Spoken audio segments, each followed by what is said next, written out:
আসসালামু আলাইকুম। আজকে আমি একটি টিপসের ভিডিও নিয়ে চলে এসেছি।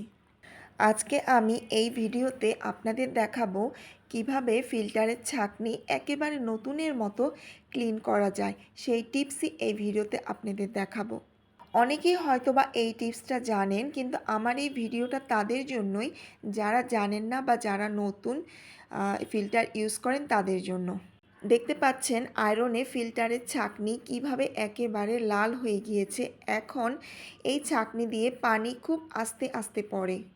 আমি নিজেও আগে এই টিপসটা জানতাম না। আমি যখন ফিল্টার কিনেছিলাম তখন আমাকে পিউরিট কোম্পানি থেকে বলে দিয়েছিল যে লেবুর পানি দিয়ে ওয়াশ করবেন। তো আমি লেবুর পানি দিয়ে ওয়াশ করতাম, কিন্তু ক্লিন হতো না। অনেকভাবেই চেষ্টা করতাম, কিন্তু ক্লিন হতো না। আমি এর আগে 2টা ছাঁকনি ফেলে দিয়েছিলাম। পরে যখন আমি এই টিপসটা পেলাম তখন তো আর আমার ছাঁকনি ফেলতে হয় না। আমি একেবারে নতুনের মতো ক্লিন করতে পারি এই টিপসের মাধ্যমে। এই যে দেখতে পাচ্ছেন আমি পানি ঢেলে দেখাচ্ছি। একেবারে আস্তে আস্তে পানি পড়ছে ছাঁকনি দিয়ে। এই ছাঁকনি থেকে পানি পড়তে প্রায় 20-25 মিনিট সময় লাগে। আর একেবারে পানি পড়ে না, নিচ দিয়ে তো পানি পড়েই না, পানি জমে থাকে। তো প্রথমেই বড় বড় 2টি লেবু নিতে হবে। আমি এখানে 2টি বড় বড় লেবু নিয়েছি। যে কোনো সাইজের 2টা লেবু নিলেই হবে, কিন্তু মনে রাখতে হবে যদি লেবু ছোট হয় তাহলে সংখ্যায় আরও 2-1টা বাড়িয়ে নিতে হবে। তো আমি এখানে লেবু 2টি ধুয়ে তারপর টুকরো টুকরো করে ঠিক এইভাবে কেটে নিয়েছি। লেবুর খোসা সব কিছুই এখানে নিতে হবে, কিছুই ফেলবো না, সব কিছুই আমি নিয়েছি। তারপর একটি বড় পাতিলে আমি পানি নিয়ে নিয়েছি। বড় বলে নিলেও হবে, আমার কাছে বড় বল ছিল না, তাই আমি এখানে বড় একটি পাতিল নিয়ে নিয়েছি। এখন আমি একটা একটা করে সবগুলো লেবুর টুকরোগুলো ভালো করে চিপে লেবুর রসগুলো পানিতে নিয়ে নিব এবং খোসাগুলোও ফেলবো না, খোসাগুলোও আমি পানিতে দিয়ে দিব। এতে করে ভালো কাজ হবে।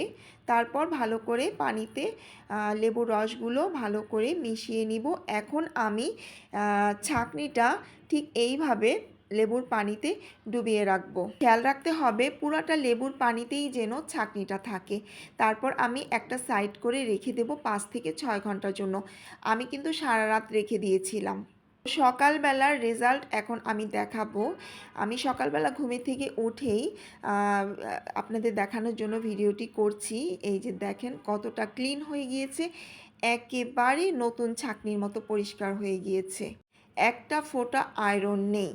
তো ভালো রেজাল্ট পাওয়ার জন্য সারা রাত রেখে দিলেই একেবারে ক্লিন হয়ে যাবে। আর যদি দিনের বেলা রাখেন তাহলে 5 থেকে 6 ঘন্টা বা 7 ঘন্টা এভাবে লেবুর পানিতে ছাঁকনিটা রেখে দিতে হবে। এখন আমি ছাঁকনিটা ভালো করে কতটা সুন্দরভাবে ক্লিন হয়ে গিয়েছে দেখতে পাচ্ছেন, একেবারে নতুন ছাঁকনির মতো।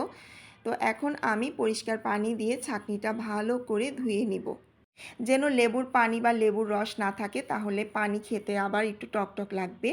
তো এখন আমি এই ছাঁকনি দিয়ে পানি ঢেলে আপনাদের দেখাবো যে কত দ্রুত পানি পড়ে যায়। যেহেতু একেবারে নতুন ছাঁকনির মতো হয়ে গিয়েছে, একেবারে নতুন ছাঁকনির মতোই কাজ করবে। এই যে আমি পানি ঢেলে দেখাচ্ছি, একেবারে দ্রুত পানি পড়ে যাচ্ছে।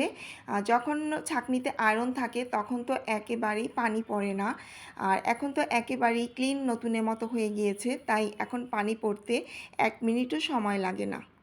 আমি আবারও বলছি, এই ভিডিওটি আমার তাদের জন্য যারা নতুন ফিল্টার ইউজ করেন বা যারা জানেন না যে এই ছাঁকনি কিভাবে ওয়াশ করতে হয় বা ক্লিন করতে হয়, তাদের জন্যই আমি এই ভিডিওটি বানিয়েছি। যারা পুরানো ইউজার তারা তো জানেনই, তাদের জন্য আমার এই ভিডিওটি না। তো আজকে আমার এই ভিডিও টিপসটি আপনাদের কাছে কেমন লাগলো আমাকে কমেন্ট করে জানাবেন। এখানেই তাহলে আমি আজকে ভিডিওটি শেষ করছি। সবাই ভালো থাকবেন, সুস্থ থাকবেন, আমার জন্য সবাই দোয়া করবেন। আবার চলে আসব অন্য কোনো ভিডিও নিয়ে। সেই পর্যন্ত সবাই ভালো থাকবেন। আর আমার ভিডিওটি যদি ভালো লেগে থাকে লাইক, কমেন্ট, শেয়ার করবেন। আল্লাহ হাফেজ।